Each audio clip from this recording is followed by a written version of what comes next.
Olá, meu nome é Micaela Ribeiro e eu sou especialista em segurança da informação. Você já parou para pensar que os processos que estão sob gestão do time de IAM podem mitigar diversos riscos relacionados à segurança da informação e negócios de uma empresa? Implementar um processo de monitoramento de identidades utilizando um sistema de monitoramento de logs e eventos de segurança é uma abordagem essencial para garantir a segurança da informação e a detecção precoce de ameaças. Como eu já expliquei em outros vídeos, a identidade é um novo perímetro. E hoje eu vou falar um pouco sobre isso e apontar alguns processos que podem ah, ser estabelecidos e implementados para apoiar nas mitigações de riscos de segurança. O primeiro item que eu trouxe é: defina o objetivo do monitoramento. O que você quer que seja monitorado? Começa identificando e elencando os objetivos específicos do monitoramento. Então, quais são as ações e passos da identidade que você deseja monitorar? Algo bem alto nível, um rascunho ainda, né? Nada muito detalhado. Um primeiro passo. Isso pode incluir, por exemplo, tentativas de autenticação, acessos a recursos sensíveis em um determinado horário ou um determinado dia, algo que seja do seu conhecimento.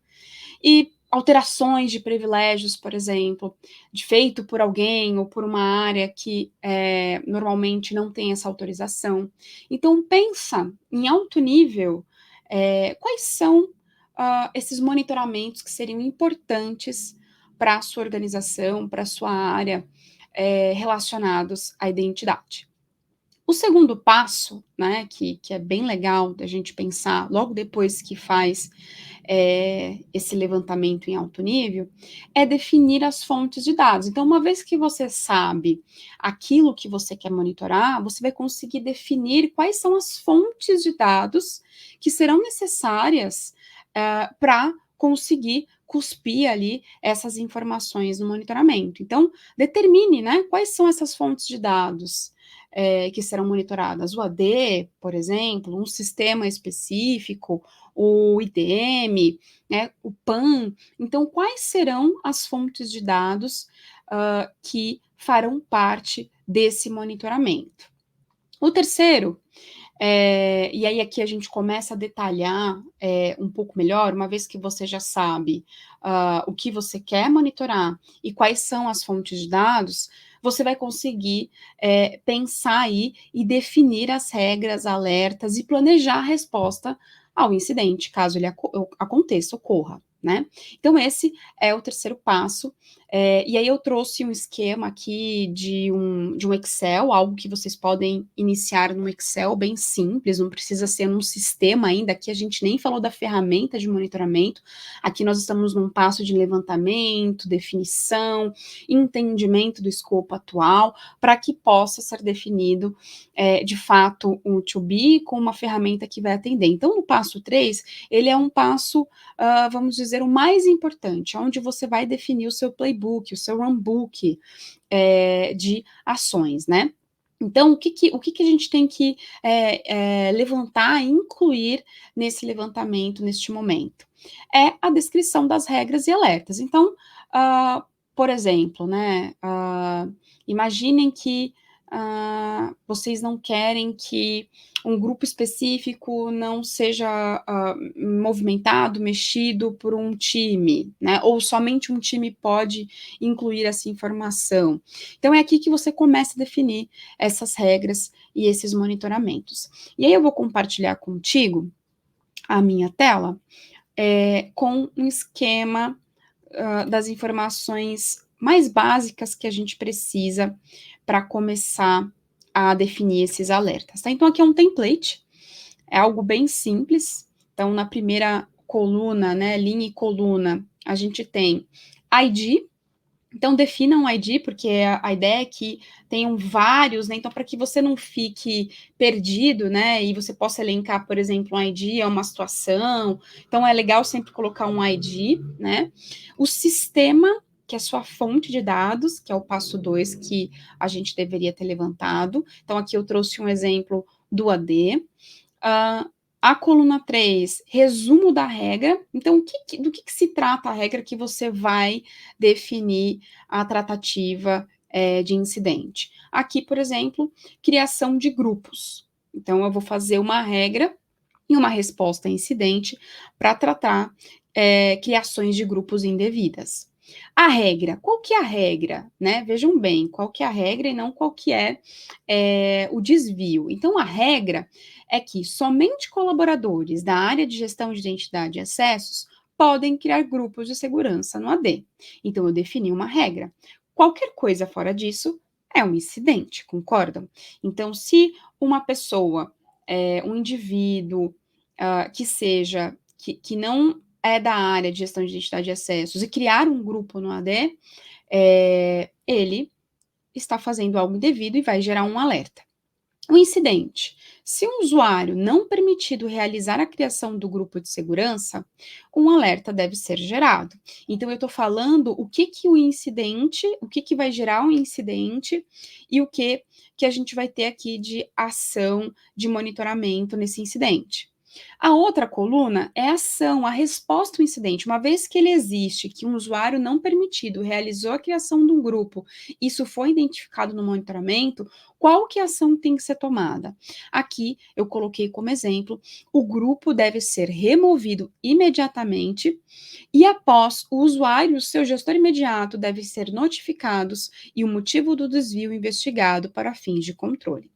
Então, aqui a gente começa, de fato, a colocar uma ação e planejar a resposta aqui do que aconteceu. Então, eu estou remediando, estou colocando uma resposta para esse incidente, a remoção. Eu não vou perguntar primeiro, não vou investigar primeiro, eu vou remover e depois eu vou fazer a tratativa, que no caso é escalar o usuário que fez isso, junto com o gestor imediato, para que eles possam justificar essa ação que foi tomada. O segundo, a penúltima coluna, né, é um template de notificação. Então, o que o pessoal que vai notificar esses usuários deve enviar de informação? Então, aqui eu coloquei um exemplo, tá, mas pode ser o que você achar necessário de informação, mas seria interessante sempre nesse template, ter uma comunicação clara de que houve um desvio, a evidência desse desvio, perguntando ali para aquele usuário o porquê que isso aconteceu, com um prazo para responder.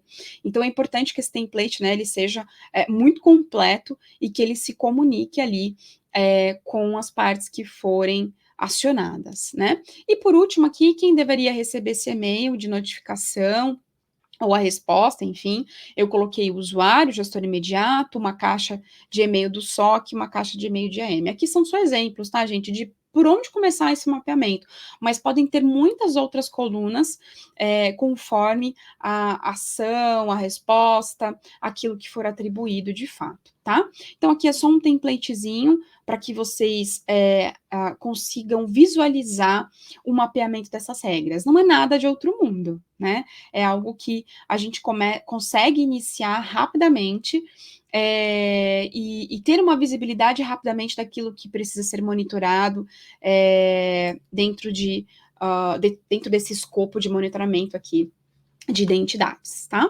Então, uma vez que você definiu aí as suas regras, seus alertas, a sua resposta em incidente, a gente vai pular para um passo 4, que é a definição de papéis e responsabilidades. Isso aqui é um passo muito importante.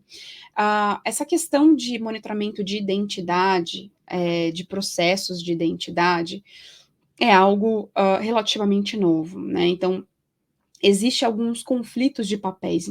Hoje, quem faz uma tratativa de resposta a incidente, por exemplo, é o SOC.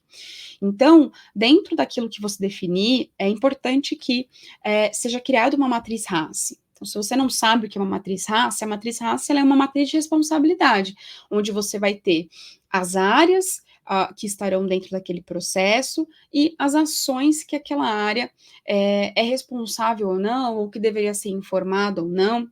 Se você colocar aí no Google matriz RACI, rapidamente você vai encontrar um modelo que pode ser aplicado. Então, é um passo muito importante para quê? Para que seja atribuído de fato as responsabilidades, mas que as ações desse playbook, desse runbook, sejam cumpridas dentro daquilo que a gente precisa de urgência. Então, é extremamente importante que os papéis e as responsabilidades eles sejam definidos ainda em tempo de projeto, tá bom? Outro passo aqui que é bem importante, e aí a gente começa a entrar, sair do mapeamento, do que é desejo, para contextualizar de fato em uma ferramenta.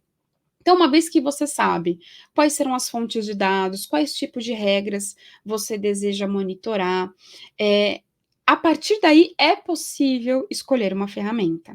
Então, só depois que você tiver visibilidade do seu ambiente é que eu aconselho você a definir uma ferramenta. Então, selecione aí uma ferramenta de monitoramento de logs e eventos que atenda às necessidades da sua organização e dos monitoramentos que você precisa, né? Então, certifique-se aí que a ferramenta ela possa coletar, consolidar, analisar os logs de diferentes fontes que você definiu, como sistemas, aplicativos, banco de dados.